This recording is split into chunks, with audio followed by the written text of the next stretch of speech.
Look, and that's still very close to my heart, identifying the right type of capital for Zambia. One clarification I also need to make before we jump into the conversation, for anybody who's sort of misled.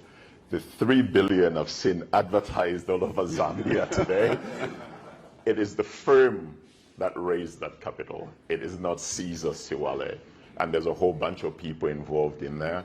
And that number constitutes actually people that were there before I even existed, before I was a thought. The firm started in 1993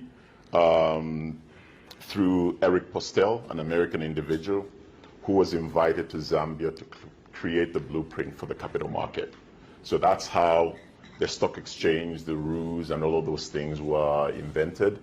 And in true fashion, everybody who comes to Zambia doesn't want to leave, so he set up the firm, partnered with a few other people. When they were setting up, I was just finishing my high school, and so I find that a lot of people accredit that to me, but it was really those guys were the founder of the business and the DNA it has. The first CEO was a gentleman by the name of Mevelo Mutukwa. I don't know if any of you are familiar with him.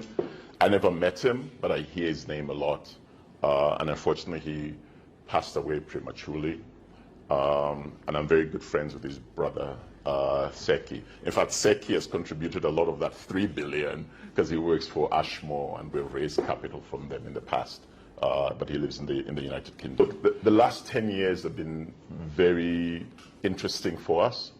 I think what we were hoping for is that we would see a situation in Zambia like in other countries in the region. We'll see more diversification of capital. Unfortunately, today, we're still heavily reliant on the commercial banks. And you see it on social media and other platforms that the banks don't give money and the banks and this. And I sympathize with the banks because the type of capital they have is limited in the way it can be dispersed.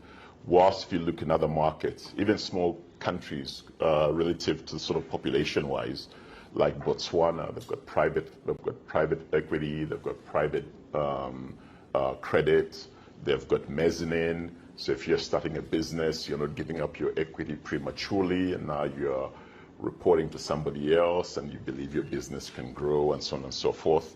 And when we had that discussion, that was the sustainable finance that we were talking about, the partner that you can go through. So you go from family and friends, and you take that journey with different types of capital.